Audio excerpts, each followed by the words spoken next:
What's going on, guys? This is Ryan with Torsion Talk Podcast, and today I've got a gentleman on with me I'm super excited about. You definitely do not want to miss this. Mike Blumenthal is going to be on with us today, but before we get into that, this podcast is brought to you in part by ShoreWinder, the industry-leading tool for winding residential and commercial springs with a cordless drill. Let us shoulder the burden for you, and check us out at shorewinder.com.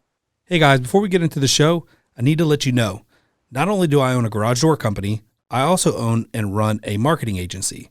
If you need help with your marketing, make sure you contact us at 404-445-3494 or check us out at garagedoormarketing.co. That's garagedoormarketing.co. All right, guys, we have Mike Blumenthal here with us today. How are you, sir? I am well. I take one exception with the original introduction, and that is about my gentlemanliness. I tend to not be such. But.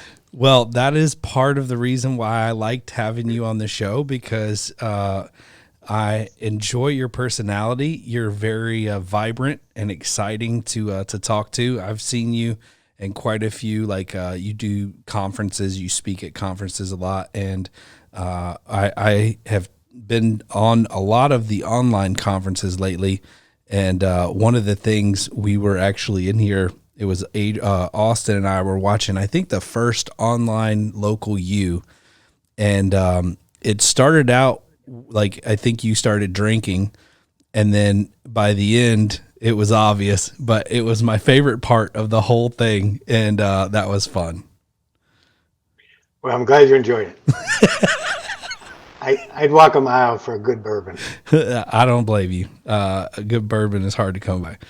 All right, so let's talk a little bit about you, your background, what your specialties are, and then we'll get into a little bit about what I believe you are great at, and we'll dig into the company that you work for. So tell us a little bit about yourself and where you came from. So I grew up in rural Western New York and into a family retail business. So instead of getting an allowance, I worked in the business. I joined that business in full-time in 1980, opened a computer department, which in 2001, I had the unfortunate task of closing a 60-year-old business, family business. We basically got our asses kicked by Amazon, Walmart, B&H Photo, and all these guys. It was prior to that closing, I had started with my brother an internet design and hosting company, and that got me into search because I kept that part of the company when we closed the main business. So we built a open source content management system in 2000. It became clear that I was building websites for local not-for-profits and local businesses. It became clear that if they didn't show up in the search engines, they wouldn't even have any traffic, let alone just a little traffic, right? So started in SEO 2001. Like I said, lived very rurally. To get to 250,000 population, I had to travel 60 miles in any direction. And to find leads, I had to have 9 yellow page books. In fact, if you look over my left shoulder, you can still see some of the old yellow page books. I keep them around for historical purposes. But I needed 9 yellow page books. So when Google Maps came out in 2000, or local listings came out in 2005, I was ecstatic because I could do prospecting from my office without a ton of yellow page books, and I used Google local listings and to do prospecting, and then the next year it merged with Google Maps, so that was maybe late 2005, early 2006. Nobody was really writing, just because it interested me, with the likes of Matt McGee and Bill Slawski and David Mim and various people. And I didn't have any work in local. I mean, I was still doing websites and obviously optimizing them, but when I started to speak at conferences, got some work in local. I think 2011 was my first paying job. Started Local U in 2010 with David Mim and Mary Bowling, which was a training group to help businesses and agencies do ethical marketing in local, which in the garage, I'm not sure in the garage door industry, it's a bit of a conundrum, I would imagine. Yeah, it's a big problem. And then out of that came a relationship with Don Campbell, and we started Gather Up in 2012 late 2012. We rolled it out early 2013, and ultimately those two endeavors sort of replaced my local search consultancy, which had become mainly what I did in those days. And then last fall, sold both Local U and Gather Up, and I'm still working for Gather Up. We have a really nice company bought us by Traject, which is a marketing tech stack. But probably February, I'll be cutting back at Gather Up and moving on to whatever the next few projects might be. So I have a few Sounds things in the exciting. You've been works. around the block a little bit. Yeah, I have been, but it's been a fun ride. Before I worked for my father or with my brother and father, I was a mountaineering guide for National Outdoor Leadership School in Africa and Alaska, did kayaking trips and stuff. So, um, you know, I, it's, Adrian looks shocked, but impressed. So that's pretty well, cool. Any I've cool always stories chosen from that? things I just enjoyed doing, and I'm fortunate that I was able to put food on the table doing them. So it's kind of a selfish way of approaching a career, but I've always just thought, oh, that looks interesting. Started writing about it like in local. It took me 5 years to get my first job. I mean, I wrote for 5 years before I got my first job in local, but in the end, it became, a significant part of my career. Nice. And who all do you write for? Because you're kind of known as a little bit of a product expert, like local search, and then now because of your experience with Gather Up, a little bit of reputation management now too, right? Yeah, so I have a blog at my blumenthal's.com, which is sort of not as active, blumenthal's.com/blog, which used to be where I wrote for almost exclusively. And then, throughout the years, I wrote for Search Engine Land and Street Fight. But right now, I'm writing for Gather Up and Local U Okay. primarily. I do a podcast every Monday for Local U Yep. called Last Week in Local. It's you and And then again, Carrie, right? Gather Up, what's that? You and Carrie. Yeah, me and Carrie and Mary some days if she's Yeah. not out kayaking or skiing, biking. Nice. Yes, which is fun because I read a lot and I have a very it's just super nice to be able to sort of summarize my week's readings, share ideas with them, and see What's your favorite book? what's my favorite book. Hmm. I probably something by Ursula Le Guin, like The Left Hand of Darkness. I So just you like love. fiction? Yeah, I mean, I read a lot of nonfiction. I read a lot of uh, economics and science and that sort of stuff, but Okay. it's hard to find those as favorites. Those are just to keep my Right. mind active and Yeah, I to understand. learn more. But in terms of my favorites, it would be something by Ursula Le Guin. Gotcha. If you've never read her, I mean, she's science fiction, but she's just does a great job of helping explore feelings and social norms in the context of some future scenarios. She's a So a little very bit wonderful psychological writer. book, huh? Sort of a social, psychological science fiction, Okay. uh, where she looks at behaviors and you know ethics and morals and stuff in an unusual So way. And it's very, very eye-opening. my favorite author is a gentleman by the name of Donald Miller. I don't know Hmm, if you've ever heard of him. I don't know. I found out about him through a book that he wrote called Blue Like Jazz. Hmm. It's a very interesting. He's a great storyteller. After that, he kind of got put on the map. They made a movie about it, and then he came out a little bit later and wrote another book. And then he's just pumping out books like crazy. But he's started a company called Story Brand. It's actually really really good. My whole staff's read it, and we kind of adopted some of the what do you call them, Principles. principles of the book. Thank you. So anyway, let's talk a little bit about the impact of reviews and what do reviews do? How do they help a business, and how do they affect consumer decisions? Well, let me step back a little bit and just give you the context of my philosophy about marketing. One is I don't know if you know John Jantz from Duct Tape Marketing, but he described an hourglass of, we've always talked about the funnel of people coming into a business. exploration, discovery, and then sale, and then post, sort of as a funnel, and then post sale contact and reviews. He talks about it in terms of an hourglass where somebody searches, have a need, they define the need, they search, they find you, they interact with you, you do a great job, and you get a recommendation or review from them, and then they come back into the funnel or send their friends back into the funnel. So it's more of an hourglass. And I'm a big believer in a businesses creating that sort of special world where their customers love to give them positive feedback and love to give them recommendations Right. so that they and their friends come back into the funnel.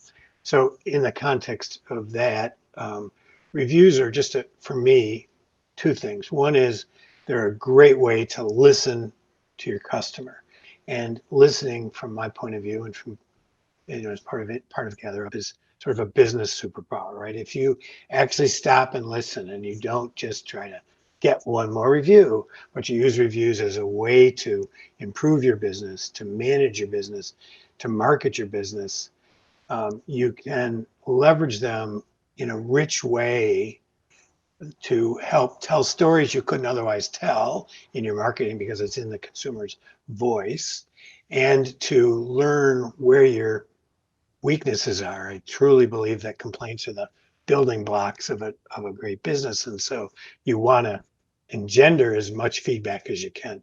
So in that context, I see reviews as just a way to create this powerful flow through your business where you deal with a person. When you first talk to them, you say, gee, we hold ourselves to high standards. We'd hope that when we're done, you recommend us. But if you don't, we would hope that you would give us feedback as to how we did. You get feedback and then you build on it. The other philosophy that I have is that in the world of digital marketing, you should own as many of your assets as possible. That it's one thing to occasionally rent space from Google or Facebook, but you really want to own your relationship with your customer. You want to own the digital assets that contribute to that. So that's sort of the philosophical context in which I view reviews. I don't see them as just one more review at Google because one more review is going to theoretically lead to a ranking increase. It doesn't, it's not linear like that. I mean, reviews do lead to ranking increases, but it's kind of a stair step effect. But I believe that I'm a big believer in once you have enough reviews at Google that you've hit whatever the ranking steps are, like 10 and 100, and you have as many or maybe 10 or 50% more than your competitors, then you need to start thinking about what else can reviews do for you. Right. And there's just a lot. They can be used as social proof they can use as content on your website to help convince people that come to your website to buy from you. They can be used to help you manage your business. So And when reviews you are say a about rich resource. so we're talking to a bunch of door guys. So when you use terms like social proof, I might stop you and just say, all right, let's explain social proof, because it's terminology that you and I probably use on a regular basis, but not probably layman's terms. So Right. what Mike's talking about is So being able to take the content of the review and post it in a way on social media that it lets other people know that people are leaving you good feedback and you're doing a good job. right, and on your website, right? Somebody Yeah. comes to your website and they see people that they can relate to that have used your services. It helps validate Somebody you. and help what? It helps validate your business and your It people. validates your business because it's people trust reviews from other people almost more than any other form of public relations or marketing, much more than an advertising, much more than even an influencer.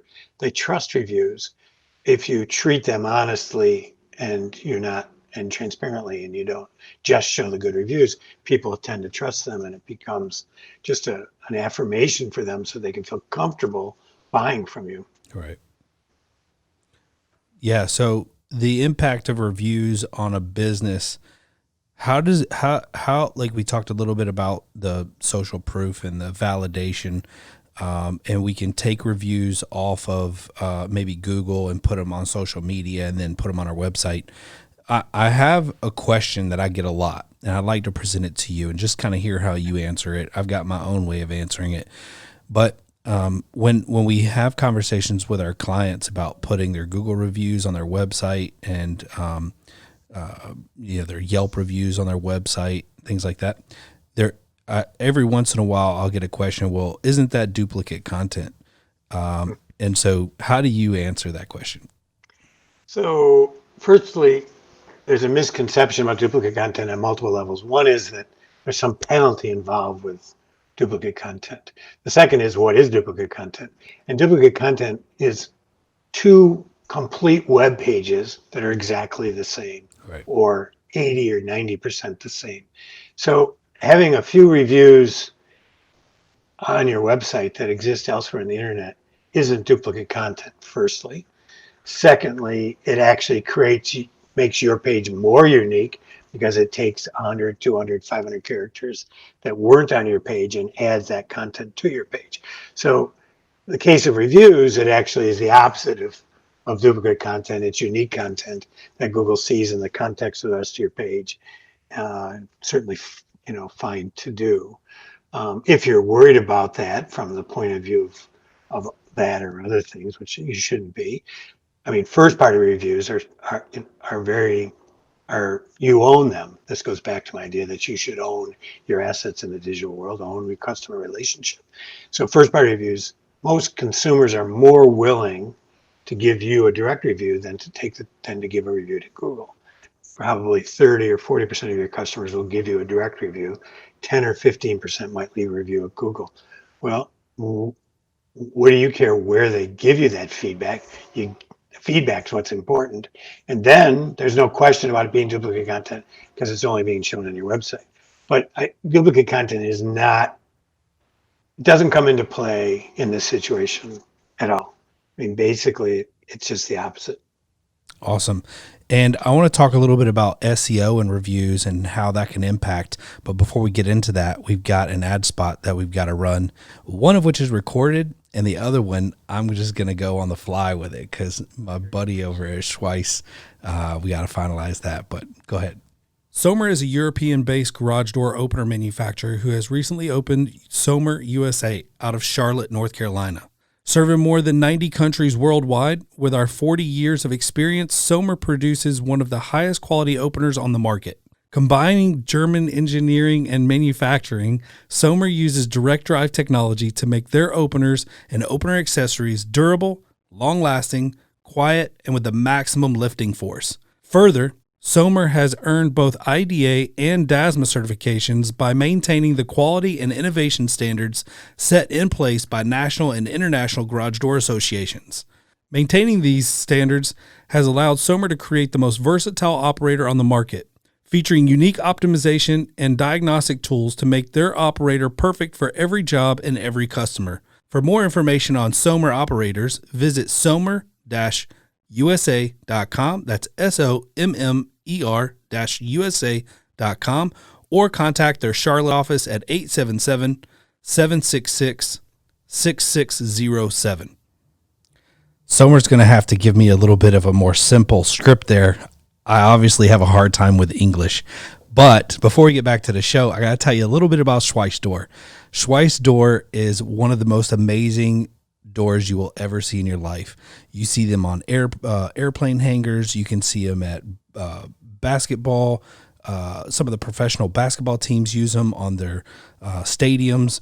I mean, these things are exotic. They're absolutely gorgeous. They can use hydraulic or straps, and these straps have been used for quite some time. And what they do for a bifold door or a overhead glass door is they create the opportunity to have reduced amount of maintenance required by the company that buys it.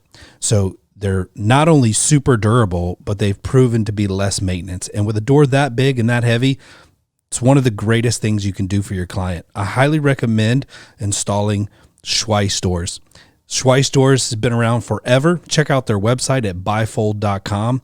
They've done some things where they've actually created a door that looks like the facade of a house, and it opens up and they can actually pull a plane in there.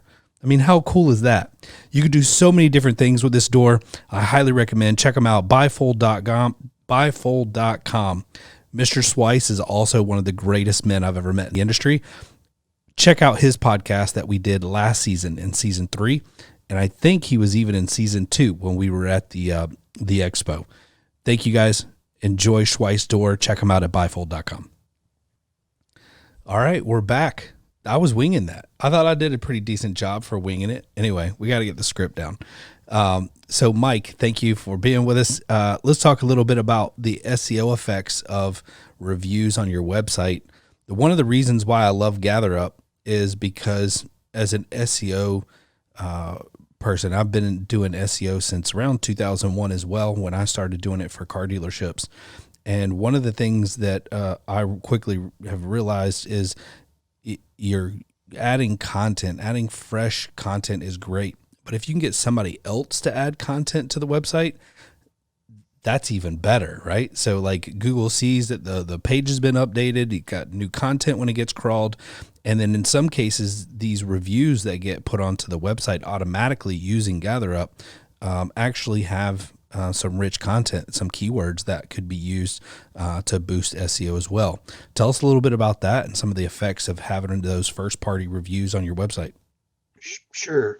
So with GatherUp, you can do what we call auto tagging. You can also do manual tagging. So that allows reviews to be categorized by people, places, or things.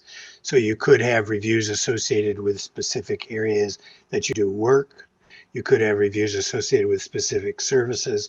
So let's say garage door maintenance, and anybody who mentions maintenance or repairs, those reviews get tagged in real time automatically based on the keywords you've given GatherUp, and then they get streamed in real time to your maintenance page.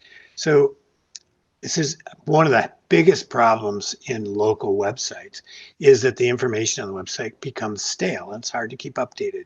Most local garage door people aren't bloggers. They aren't constantly changing their content. They don't even like to do that. And so this creates this stream of very relevant content. So it's going to use keywords that you've identified for specific pages. And it's going to be from people like the people reading your website. So it's in their language, not your language. I mean, when I listened to your ads just now, there was a number of technical terms that I'm not familiar with. And it became clear that, like every industry, garage doors has their own language. And the difficulty is for an owner to speak the way the consumer speaks. So reviews are from consumers, streamed in real time to your website, categorized however you want to categorize them, keeping your website constantly fresh. Everybody says Google likes fresh content. Mm-hmm. Well, it's true, but it has to be relevant content, and it can't be repetitive, sort of inane content. Just regurgitated. And so reviews really fit the bill for helping fill out those pages and keeping them fresh. So let me ask you a question. I'm not even sure. I know that we sell your product as part of our packages. Thank you, and my children thank you. Yeah. No problem. It's a good product. I enjoy it. It's been very helpful for both my local business, and we have it for such and such media. We have it for air and overhead doors, and we have some clients that use it. And what's great about it for us is, the clients who don't want to deal with it, they literally just export all the jobs they did for the previous week, shoot them over to us, and then we send them out for them. It's as simple as that. And any admin staff usually can do that within just a couple minutes. So it doesn't cost them anything. And then we're getting them a higher rate of reviews because of it. So thank you for building a good product. One of the questions that I've got for you, though, is we talked about tagging and routing some of the reviews that are left to specific pages, which I think is brilliant. Like, I love that technology. I think it's awesome. Can we actually geotag? I'm asking this because I don't know. Can we geotag that? Send along, like when we send the review, can we say this came from a customer in Buford, Georgia, and then when she leaves the review, it actually puts Buford, Georgia next to her name, maybe? So with this tagging, that one assumes your job system exports the city they're from when you export the job. So that city could become a tag in our system. Mm-hmm. And then you could say, give me the reviews that are tagged for Buford and put them on the Buford page. Correct. We don't have any, so they are Buford specific reviews from people in Buford, Right. but we don't add any specific geocoding. We assume you've already added that to your Buford page, Correct. right? So the Buford page, one assumes, has, plenty of geolocated location information and brand and where you do and what you do in Buford. And then the reviews just sort of fill that out, but they'll flow automatically from your upload. So you just name the city as a tag, Yeah. and then the reviews get pushed to the Buford I was page. just curious if we did like Susan Smith, right, from Buford, Georgia, the The only way you review. could do that would be if there's a workaround in our system where you'd have to use their last name, or their first name. Uh, if you concate their first name field, so Susan from Buford uh, as a first name, then it would show in our system that way. Okay. So you'd have to concate the first name to do that. That's interesting. Does it, I guess when you send it to the customer, does it say, "Hey, Susan from Buford"? Um, if you personalized it, it would. Okay. So yeah, that's a problem with it. I mean, currently, again, we're not going to geocode the review specifically right Yeah. now. I got you. No But big deal. I was just curious. It was an idea that popped in my head. I it's a get a good lot of idea. them. Yeah. I get Well, like it's, 50,000 but ideas with it every hour. right. So I have to weed out most of them because they're horrible. But Well, but building service area pages that have it's difficult building service area pages it because a is. lot of We times build service area thousands of them. pages look exactly the same as the other service area page. So reviews from people in those cities make each of those pages totally unique from Google's point of view. Yeah. Back to that same question you asked before. So they serve a really important purpose in that context, and it's easy to do. So one of the things that I really love is responding to reviews. I believe that responding appropriately is important.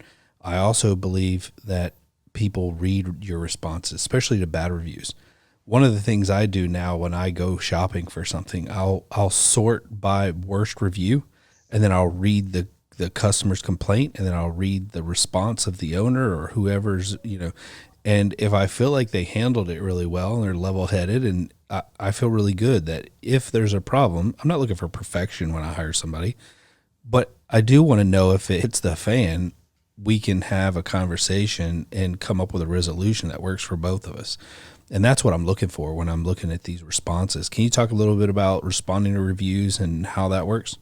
Sure. So in our system, you can respond directly to first party reviews, Facebook reviews, Google reviews directly in our dashboard. So you don't have to go three places to do it. I think, like you, I'm a big believer in review responses.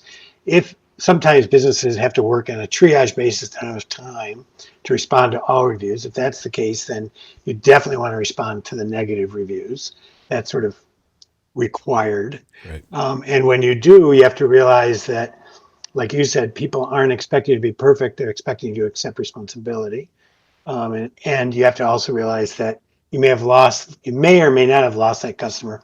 You probably have, but you're writing your response for the next Correct. 1,000 customers that read that review. So you have to sort of put your big boy pants on, as they Mm-hmm. say. And what I frequently tell business owners to do is to step back, write the review response offline, send it to somebody you trust, who then will remove any defensiveness from it, because it's very easy for a business owner who takes great pride in what they're doing to become or to appear to be defensive. Yep. And I am glad, in fact, if somebody emails me with a review response before you post it, I'd be glad to look at it for you, Mike at gatherup.com. I Oh, you're just think that brave. it's good to put another set of eyes on this so that you can project the best you Right. and the best vision of you. So I agree. About I don't have very many bad reviews, but we've gotten a few, and I have a procedure that I do. I try not to respond to them within 24 hours. Nothing's going to kill me during that time. And, I've got 731 Google reviews right now. I remember one lady called me out to do early. I was doing the door sales for the company, and I went out and I was talking to her, and she said, "You know why you're here?" I'm like, "Yeah, giving you a quote for a new doors. And she's like, no. She's like, you're here because I did a search. I'm very thorough in my research. She said, do you remember that lady that left a review talking about this, and this, and you responded to it? And she said, I thought your response was perfect. And it made me realize that, even though this lady took shots at you and had a bad experience, you apologized and attempted to make it right. And she's like, that's a trait that not a lot of business owners have, and businesses struggle with that.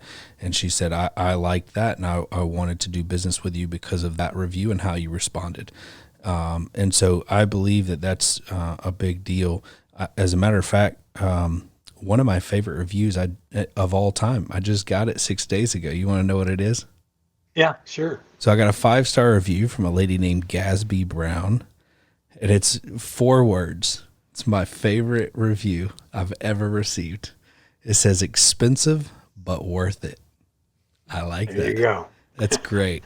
I want to stick that on my homepage, but all my team told me not to.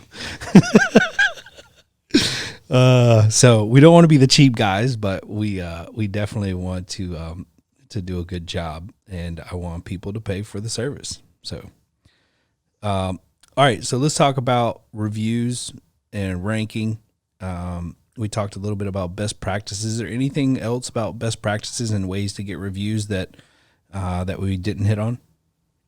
Well, I think 2 things there's every business is a little different. So finding a way to facilitate the flow of information into a review automation system is critical. Like you talked about the export and import, or perhaps doing that with Zapier automatically, tying together with QuickBooks or Salesforce, that sort of stuff. But I think, so to me, automation really helps, that flow, because if you don't ask, you don't get. But the second part of it is the human part of it. And that is that communicating with your customers, that you expect them and you hope that they would give you feedback, and getting that social commitment from them verbally prior to following up. So as part of the sale, even as part of the quote, and then part of the sale, as part of the quote, you say, part of our process here is, to give you the quote, then we do the job, and then we're going to ask you for feedback. So we hope you, agree with all that. And then when this job is done, the person in the field says, we're going to follow up with an email. We hope you mention the repair we did, and we would appreciate that. So that it ends up creating an expectation on the part of the client. And if you do it at the last moment you've touched them, i.e. after the repair or the installation, there's a social commitment, and that increases participation dramatically. It goes from 5-10%, 20% to 40, 50, 60%. So it's a human touch, is building it into your workflow, that communication and the expectation of the client. That plus automation, it just keeps it ticking, keeps going, and brings people in, because again, some percentage of people aren't going to give you a review, no way, no how. Yeah. My research indicates that's roughly 50% of the people haven't ever left a review, don't plan on ever leaving a review, right? Of that 50%, many of them don't want to speak publicly. So if you're only asking for Google reviews, that might drop, like I said, drop down to They may 10, not even have a Gmail 12%. account too, so that kicks them out. Right, exactly. So there's a funnel, and the more you can put people in the funnel, and the more sort of compatible with the funnel they are, the more you're going to get. So that's both a human and an automated process. So I ask my team for 30% of our jobs to leave us reviews. Is that a fair expectation of my team, you think? Right now we're probably in the low 20s. Every business is different, and every client base is different, and every communication strategy is different. I think you can get 30% if you do everything properly. It's, in terms of getting Google reviews at 30%, it's a reach goal, but it's probably doable. It's just, it's on the high side from what we see statistically. But when I look at 100,000 or 200,000 or 1 million reviews, most businesses aren't bothering to communicate with their clients to ask them to do it. They're just sending out an email. I want to ask you about 2 platforms and get your opinion real quick. Facebook and Nextdoor. So I'm a huge fan of Nextdoor. I think people know that. I preach it all the time. I think for us as a home service company, there's no better audience on a platform than people on Nextdoor.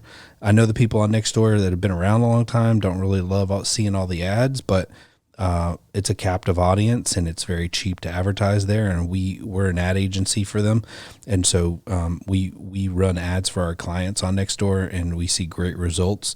But they do a recommendation. How do you feel about Nextdoor recommendations, and how do you feel about doing like Facebook recommendations? I'm not that familiar with Nextdoor, to be perfectly honest. We don't really have it where I live. I'm very rural, and it's not really enough volume to have an active Nextdoor world. So I'm not that familiar with it. I think social recommendations are great because they're peer to peer. Yeah. One of the things I like about Facebook is a recommendation can become a conversation. It's one of the few places that can happen.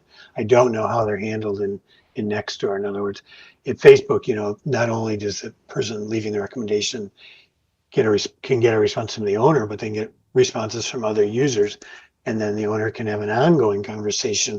So you can actually solve a problem there, which I like. Yeah. I'm not that familiar with Nextdoor, but anytime it's a true peer-to-peer recommendation, it's powerful. So I'm a big believer of using anything that works, anything that's cheap, even is the second big belief. Mm-hmm. But I also expect an ROI, right? I mean, Yeah. if the ads cost X, and if they're not generating Y, then you need to be able to measure it, know how many people are coming from the ad so that you can make sure that it's all being done with accountability. Right. Okay. Let's talk about review attributes. This is something new that Google rolled out to, I guess, entice people to leave feedback instead of just hitting a star rating and moving on. Talk a little bit about the review attributes and the changes that you've seen in reviews since that happened. So review attributes, Google has experimented with them over in the past, in 2010 with a product called Hotbot that most of you don't remember, with Google Plus, with Zagat. They experimented with them. But they rolled it out in your industry about a year ago, not very sort of with much fanfare, but basically what they are structured attributes. So when somebody goes to leave you a review in your industry, let me just check what the attributes are in your industry. So they give you 4 or 5 attributes. Let me just see what they actually are. Oh, no, I'm not seeing them. Weird. No. Could be because of the category. So these review attributes are structured selection. So if you pick 4 or 5 stars, you get 4 positives. If you choose 1 or 2 stars, you get 1 or 2 negatives. And they're the same to every user.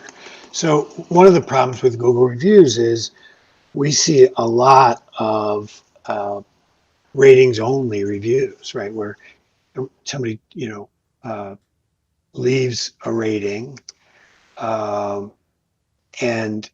they don't leave anything else, right? So Right. that's There's not no helpful to the context. customer. Yeah. It's not helpful to Google. It's not helpful to the business. With review attributes, what you end up getting is, a structured semantic feedback, and it's always the same from customer to customer.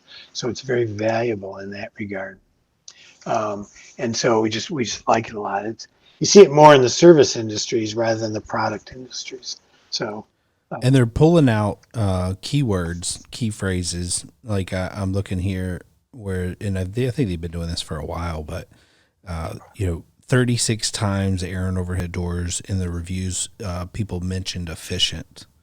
So I love that. right. So those that you see, I thought depends a little bit on what category you have. So those are called places topics, right? So this is an artificial intelligence that's doing sentiment analysis of the nouns and verbs in the reviews and pulling out frequently used topics. And then when you select them, bring up the reviews that mention those topics.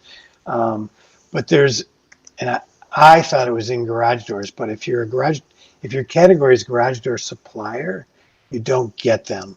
If your garage door repair category, you do get them. This review attributes. So I apologize for not knowing that about your industry, but I just discovered it. So it depends on what category you're in, whether you get these attributes as opposed to the place's topics. Right. Now I commonly leave reviews. So I've seen it when I've left reviews. It's really nice. You can just, it gives you like blocks of words that you can just choose words that best describe your experience. You click them, hit next, and then it asks, do you want to leave any comments regarding? Right. So I found one that's categorized garage door repair. They're given 4 attributes: quality, value, professional, and responsive. So good, when you leave 4 or 5, you get good quality, good value, professional, responsive. If you leave 1 or 2, you get poor quality, poor value, not professional, not responsive. So this adds structured data to the review, which takes ratings reviews and gives them more meaning, and allows you to compare yourself to other dealers that are in the repair space, so you can see what ones they have. You can also get consistency review to review, so you can see if you're not as responsive, it's going to show up there, or if you're not perceived as providing good value. In the case of your review, expensive but worth it, that means it's great value. That'll show up as a positive attribute in these. So these review attributes are only visible. They're not, Google's weird. They don't surface them in the Google My Business area, and they don't even surface them, I think, in the emails they sent you about reviews. You can only see them by going directly to your listing at Google and looking at your reviews, or GatherUp is now monitoring them, so you can see them there. I thought they were so important that, I encouraged our team to build a monitor for them. Yeah. Well, thank you so much for coming on the show. And I always value your opinion. Anytime I see you're a speaker at somewhere, I try to jump online and check it out. I just have this note about opinions, right? They're kind of like noses and a-holes. Everybody's got one, and they all smell. It's just an opinion. You need to test it yourself and figure out whether what I said is true. Yeah, I hear you. So I challenge everybody to follow him on Twitter. He's pretty active on Twitter. You want to give him your Twitter handle? M. Blumenthal on Twitter. There you go. And he's wise. He's been around for a long time. I value his opinion. I think he does a good job. And so because we're a partner of GatherUp and we're talking about reputation management, Such and Such Media is going to offer all of our listeners, if you sign up for reputation management, so we can help you get more reviews and improve your reputation online, get some of these reviews on your social media and even on your website, we can do that for you. And for the first 30 days is going to be free. And if you choose to continue, then you can. And our pricing is actually really easy. It's on our website. You can go to suchmedia.com, click the button for reputation management. You can see the pricing. There's a few options there. And if you want to discuss it, hit me up. I'll be glad to talk to you about it. And there's no obligation. If you don't like it after 30 days, drop off. And that's okay. We're all good with it. So anyway, Mike, thank you so much for coming on board. We really appreciate talking to you. And whatever your next venture is, I'll be following along and cheering you on. Well, maybe a couple. I have a few irons in the fire, and I'm not going to exclude any possibilities. So you never know. Well, I am staying with GatherUp. I mean, I'm going to become like a founder emeritus. So I will continue on with GatherUp in an advisory capacity. So I'm not leaving. Yeah. I really, I feel strongly about the employees there and the customers there. So I don't want anybody to think I'm abandoning ship. I'm not. Right. But I am looking for other things to explore. So we'll see how it goes. Awesome. Well, thank you so much for your time. I appreciate you setting aside some time to speak with us. And anything else you want to add? Just be safe out there. Yep. Our guys are in and out of houses all the time, so we definitely have to stay safe. I appreciate it. Thank you, Mike. Have a good day. All righty. Thanks so much for having me. Bye.